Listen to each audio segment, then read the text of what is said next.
The biggest purchase most people will ever make is your home, which is why it pays to know how to buy a home, literally. And in this video, I'm going to give you a very detailed, very comprehensive step-by-step guide on what you need to know before you buy a home.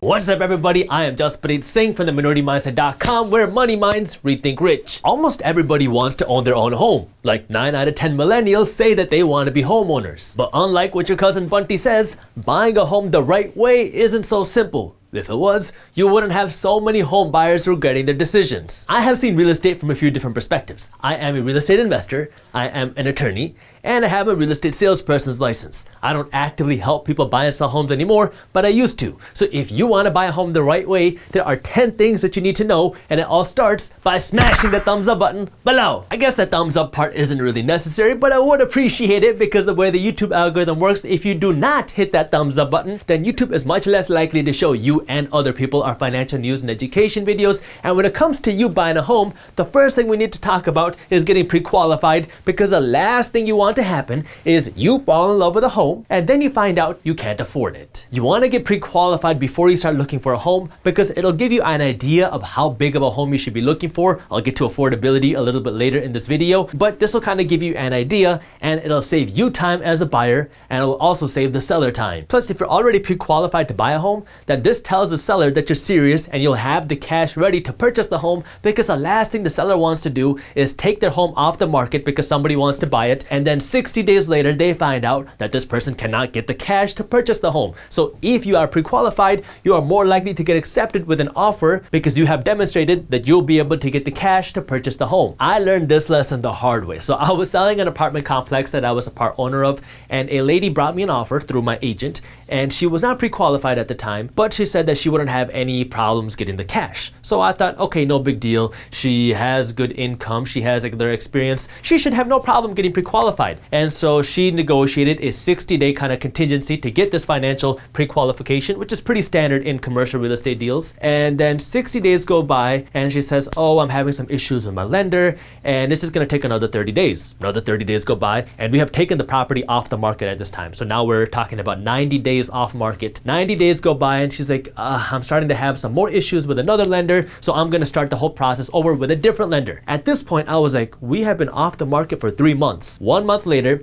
we find out that she cannot get qualified, so now we're off the market for 120 days or something like that. And at this point, I was like, oh my God, so we just canceled the deal and we had to start the whole process all over again. It ended up working in our favor because we got an even better offer, but that's why I don't even like looking at offers anymore unless this person is pre-qualified to purchase a property, and it will give you extra negotiating room in your offers. The way you get pre-qualified is by talking to a lender. Now, what you should also understand is that some lenders are going to charge you a whole lot less on the same mortgage as other lenders. So you want to do some shopping around, and if you're looking for some more help on how to do this, our team has articles on how to find the best mortgage on our website, theMinorityMindset.com, and I'll also link an article for you up here and in the description below. The 3 main factors that a lender is going to look at when it comes to getting you pre-qualified and getting you a mortgage are your credit score, your income, and your debt. If you just want to get a mortgage, the minimum credit score that you need is something like 620. Now, if you just have a 620 credit score, you are not going to get very favorable rates and you're not going to get very favorable offers from your bank. If you really want to get more rebates and get the best offers from your bank, you should be looking for a credit score of something like 760 and above.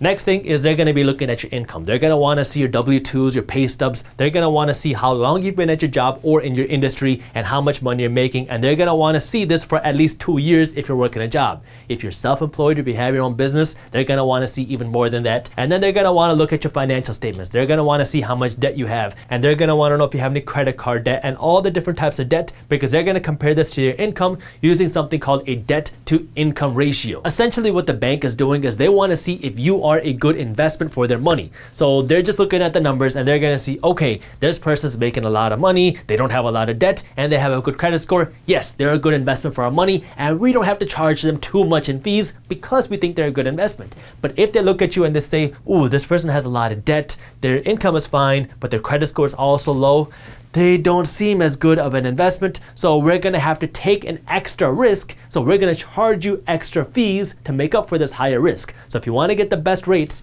you want to work on lowering this debt, you want to work on increasing your credit score, and you want to work on showing the bank that you have a steady stream of income. Second, let's talk about affordability, because if you're subscribed to our YouTube channel, you know the motto. Just because you can qualify to buy something does not mean you can afford it. And if you're not subscribed to our YouTube channel, you should probably do that. To really understand this, you have to look at real estate from different lenses. So let's start by looking at it from your real estate agent and your mortgage broker's perspective. Your real estate agent and your mortgage broker, they want you to buy the best home possible, which many times means the most expensive home possible, which also coincidentally means the biggest commission check possible for your real estate agent and your mortgage broker. Your wallet, on the other hand, wants you to buy the smallest home possible because that's going to keep more money in your bank account. And your Instagram page wants you to buy the home that you can't qualify for. Being able to afford your home comes down to three different things. It means affording the down payment, it means affording your monthly payment, and it means affording the closing costs, because a lot of times people forget about this. Starting with your down payment, when you buy a home, you gotta put some money down, and the amount of money you pay is gonna depend on what kind of mortgage you get. Typically, this is going to be something like 3 to 20% of the home value. So if you're buying a $100,000 home, we're talking about $3,000 to $20,000 down. If you go out and you get an FHA mortgage, so this is something that has lower qualifications, you can put down 3.5%. But because the qualifications are a little bit lower, the bank is going to look at you as a more risky investment, and they're going to charge you a higher interest rate, and you're also going to have to pay an additional fee called PMI. PMI stands for private mortgage insurance, and it's a fee that you have to pay if you do not put down 20% or more on your home. So the bank makes you pay this fee, they make you buy this insurance because the bank thinks that you're a higher risk investment, because there's a higher chance that they'll have to foreclose on you because you have less skin in the game. But what you have to understand about PMI is that it is not insurance for you. It's insurance for the bank. So the bank is making you buy their insurance because they think, or they're worried, that there's a chance that they'll have to foreclose on you. In order to compensate for that risk, the bank makes you pay an extra fee. So if you do not put down 20%, you're going to have to pay higher fees, and you're going to get a higher interest rate. That's why if you want to be able to afford the home, I want you to have at least 20%. That way now you can buy the home, you can have more equity, you won't have to pay PMI, and you can get the better interest rates. Second, when it comes to your monthly payments, lots of times banks will say that your monthly payment should not be more than a third, 33% of how much money you're making. Now, I have seen in some instances that means how much money you're making before taxes, and in other instances, I've seen that mean 33% of what you're making after taxes. I want you to be a little bit safer here, and I don't want you to buy a home unless you can afford the monthly payment 4 times over with your net pay. That means your monthly payment should not be more than 25% of your actual take-home monthly pay. So if you're taking home $4,000 a month after taxes, your mortgage should not be more than $1,000. And finally, we have to talk about closing costs. So typically, this is going to range somewhere between 2 and 4% of your home value, depending on all the different things that you're getting and the insurance that you're getting and your mortgage. So you have to just remember that when you go to actually purchase the home, there are extra fees you have to pay. So if you're buying a $100,000 home, there's $2,000 to $4,000 in additional fees. A lot of times people forget this, and what do? They take these costs and they put them on the back of their mortgage, and now you have to pay interest on these things. Know what the closing costs are.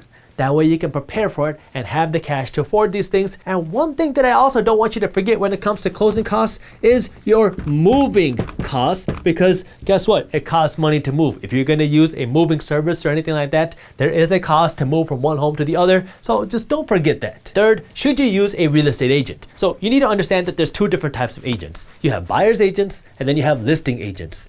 Buyer's agents are the ones that help you find the home to buy. Listing agents are the ones that help sellers sell their home. The way it works is if I'm selling my home through a real estate agent, I'm going to find a listing agent and I'm going to tell them, okay, you sell my property, and when you do, I'm going to pay you a 6% commission on the final sales price, but that commission is going to be split by you, the listing agent, and the buyer's agent. So the commission for your buyer's agent is paid by the seller, but the seller is paid by you. because the money that I get, the seller, is going to be paid by you because that's the money you're paying me to buy the home. So you're paying me to buy the home, and then I'm paying both the listing agent and the buyer's agent. This is where people say that, okay, so if I go and buy a home without a buyer's agent, then the seller won't have to pay as much commission because now there's only a listing agent, not a buyer's agent. And so maybe the seller can discount the price of the home because now they don't have to pay as big of a commission. Sometimes that works, but a lot of times what listing agents do is they already pre-negotiate this with the seller. where if there's a buyer's agent, you're going to have to pay 6% commission, which is going to be split 3% by the buyer's agent and the listing agent.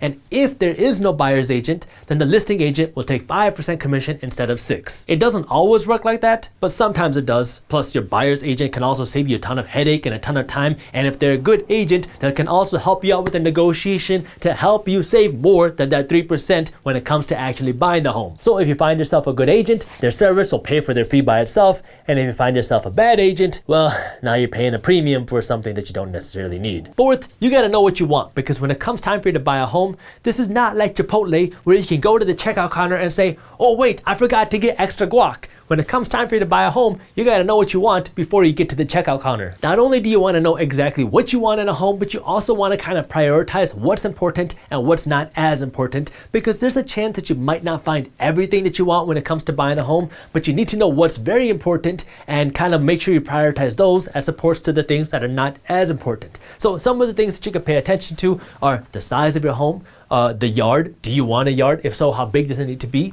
Maintenance. Sometimes you're going to find good deals on homes that need a lot of work, but is that something that you want to do? Schools, the school district. If you have kids, you want to know what kind of schools they're going to be in. The neighborhood, is it a good area for you to be in? Is it close to highways if you got to commute to work? How many bedrooms and bathrooms do you want? And what about the basement? Do you want a basement? Does it need to be walkout? How big does the basement need to be? Does it need to be finished? You might not know everything you want in the beginning, but as you start going through homes, start creating this list and prioritize what's most important and what's not as important, but you would like these things. That way you can tell your agent, that way they can show you the homes that fit your criteria. It will save you a ton of time. Fifth, when you finally find a home that you like, now is time to make the offer. This is where things get fun. So homes are a little bit different than other purchases like investments, because now you might not necessarily be trying to get the best deal because the home has more emotional value, right? This is the place where you want to build memories. It's where you want to raise a family, and it's where you want to be. It's not just something that you want to buy cheap, that way you can flip it for a higher price. So when it comes time to buying the home, you don't necessarily always have to try to get the best price possible, because if you really love a home, you want to make sure you get it. That being said, I also don't want you to overpay for the home. And so if you want to make a good offer, you need to first understand what kind of market that you're in. Are you in a buyer's market or a seller's market? When you're in a buyer's market, now there's a ton of inventory, homes for sale, but there aren't that many buyers. When you see that happen, you're going to see sellers cutting their prices, trying to get more buyers looking at their homes. And when you're in a market like that, you're going to have way more wiggle room on the price. In a seller's market, the seller has the upper hand. Now there's a ton of buyers, but not as many homes for sale. And this is when you see home prices going up. When you're in a seller's market, now the buyers have to compete against each other to buy the home. So if you're in a buyer's market, you're typically going to have more leverage and more negotiating room, so you can be more aggressive with your offer. If you are in a seller's market, you might not. You might have to pay full asking price, and sometimes even more than asking price if you're really in a strong area, if you really want to buy that home. There's been situations in sellers markets where I've made an offer on a property and the seller would say, oh no, this is too low, we have another higher offer, and I will say, okay, take that. And then 30 days later, they have called me and said, oh, this other buyer backed off because they couldn't get the cash. Will you still be interested in buying the property at the original offer that you made? So that has happened where I have been rejected, and then they called me back to buy the home because it was the type of market that we're in. In a seller's market, it is completely flipped. I have paid more than the asking price to buy certain properties that I want to own, just because that's the market that we're in, and I need to be competitive in order to make sure that I get the property. This is where having a good real estate agent can really come in, because they should understand the market and they'll know based off of the neighborhood that you're buying in what type of offer you should come in. That way you can get the best deal possible. If your goal really is to get the best deal possible, then the best negotiating tip is just to be willing to walk away, because if you don't get the price you like, then walk away and find another deal. The last tip I want to give you when it comes to making the offer is the time of year that you buy a home, because if you're buying a home in the summer months, especially if you live in a northern state where it's colder, then that's when it's going to be the busiest season for real estate, and that's when you're going to see the most buyers out there, and that's typically when you see the highest prices of homes selling, because there's a lot of people buying homes. In the winter months, people just don't want to leave their house, and so you're going to have less competition, so you can get a better deal in the wintertime typically. But again, it just depends on what kind of home you want, because you'll see more inventory in the summertime and typically you'll see less inventory in the wintertime. So if you don't find something you like, you might have to wait till the summer. Once you get your offer accepted, that's when it's time for number 6, giving your EMD. So EMD stands for your earnest money deposit. It is essentially your deposit, and it shows good faith that you're actually serious about buying the home, because if you walk away without any reason, you will end up forfeiting this EMD, this deposit, to the seller for wasting their time. However, that being said, if you put down this EMD, you give this deposit to your agent, and then you go through the home and then you realize, ooh, this might not be the home that I really want, you can get your money back as long as you do it within the contingency period. So when you're negotiating a contract,